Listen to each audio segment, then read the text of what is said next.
Have you ever wondered if your struggles or challenges in jiu-jitsu are unique to you? Do you ever find yourself questioning if others are experiencing the same types of setbacks, challenges, or hurdles in their own jiu-jitsu journey? Over the last 2 weeks, I've been able to interview 20 plus jiu-jitsu students about what their biggest frustrations, what their biggest challenges, and what some more insight that they would like to learn in order to fix these problems. So I want to share with you guys the top 5 most common themes that seem to always keep coming up, so that way you can see if your challenges are the same as everybody else's. If you are new here, thank you for checking out the channel. My name is Chasen Hill. I'm a jiu-jitsu black belt who's been teaching now for over 15 years. So if you guys like all things jiu-jitsu, you'll probably like this channel, so make sure you hit that subscribe button.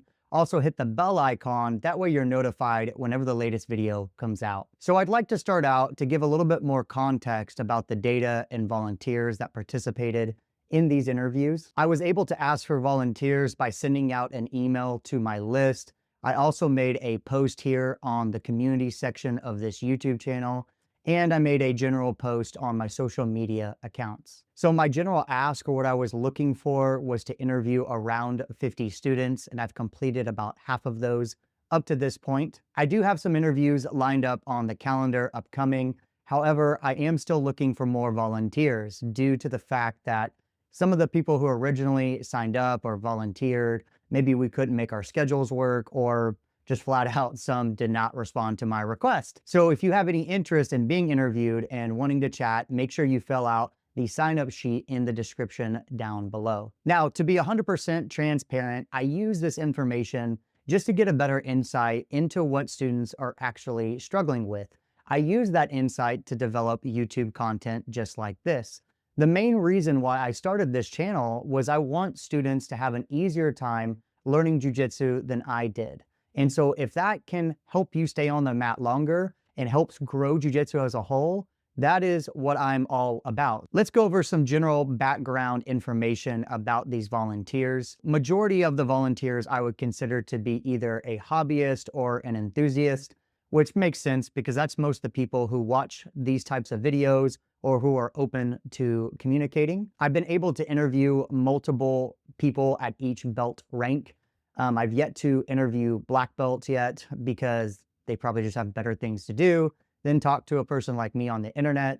However, majority of the participants have been either white or blue belts. The median age or the average age, I would say, would be between the mid-30s to mid-40s. So this is kind of the data or the problems that these types of students are having. So let me lay out the 5 common topics, and then we will unpack each one, and I'll give you the interesting insight or my own revelations from talking with these students. The first most common topic that was talked about was students having a hard time remembering the amount of information that is taught in jiu-jitsu. So if you want to make this about retention or recall or ways to learn jiu-jitsu, that was by far the number 1 topic. Number 2 was the idea of mindset. What is the right mindset or approach I should have going into training? Number 3 was this idea of feeling stuck or not being able to develop a game effectively. Number 4 had to do with training consistently.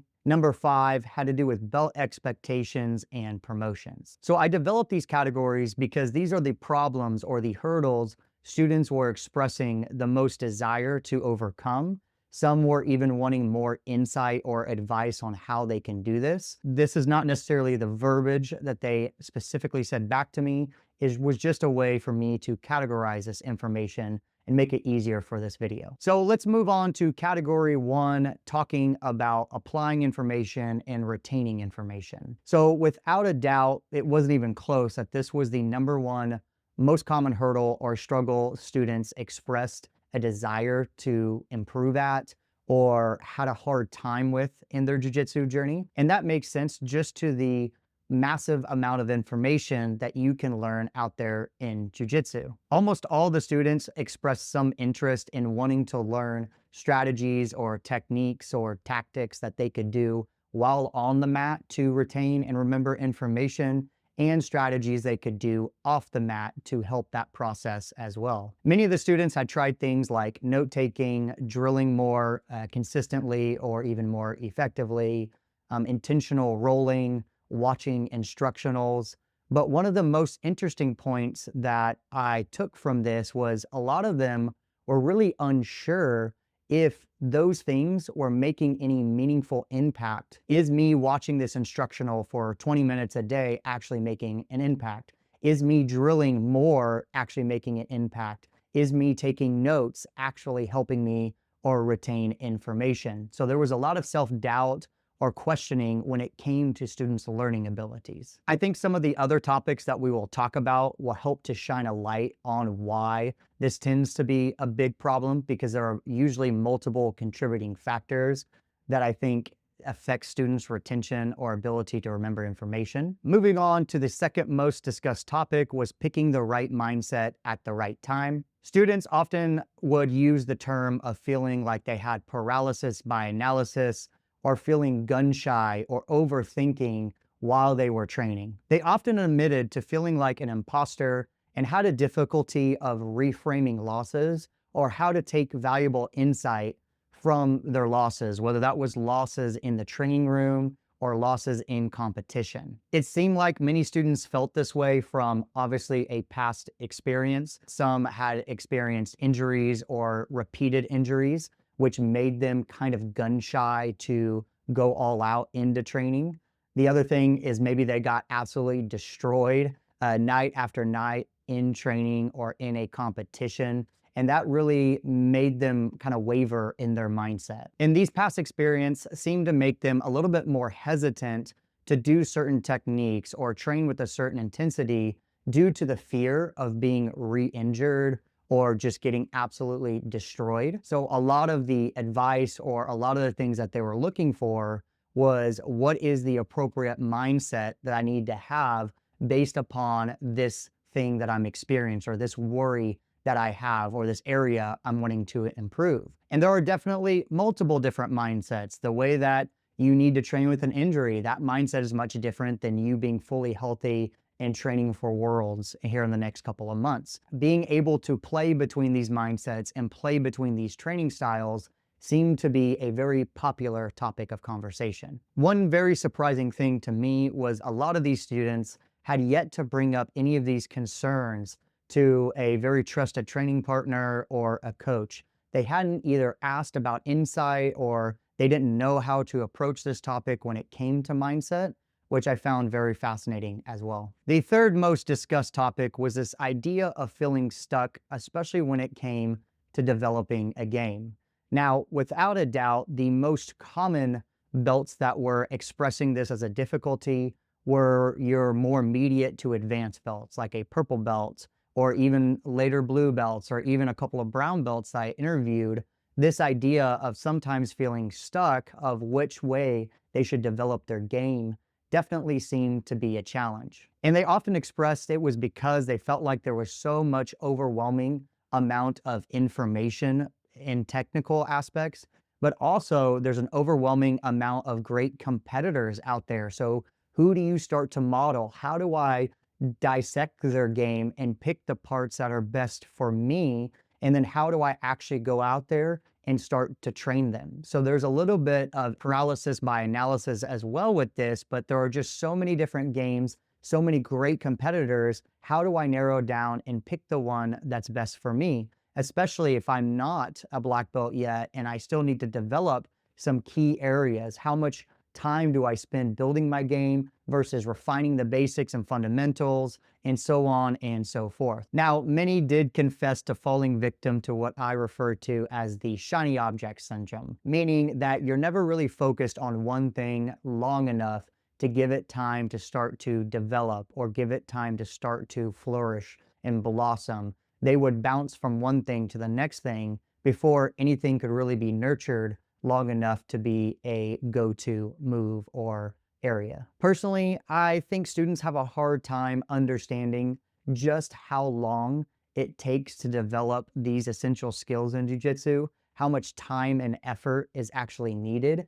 Even if you're training every day, the amount of effort and the amount of focus that you have to develop these skills is not an easy task. You can have all of the intellectual information or all of the knowledge, but then you still have to be able to put in the work and troubleshoot problems and figure out why one thing is working and why something else isn't. So that's not an easy task just to be able to snap your fingers and do. And this is why it often takes 8 to 12 years to become a black belt for most people. This often led them to somewhat doubting just the process in jiu-jitsu. As you start to train over time, your gains seem to be smaller and smaller and smaller. They're not as big as they were whenever you first started training. Figuring out, what is your game? How do you get unstuck? How do you narrow down information? This was all things that were very relevant to these types of students. If you are enjoying this type of information, let me know down in the comments below. What piece have you found the most interesting? What big struggles or hurdles have you had in your own jiu-jitsu journey? And maybe you'll help somebody out. So make sure you leave a comment down below. Number 4 was training consistently. I really thought that this might be number 1.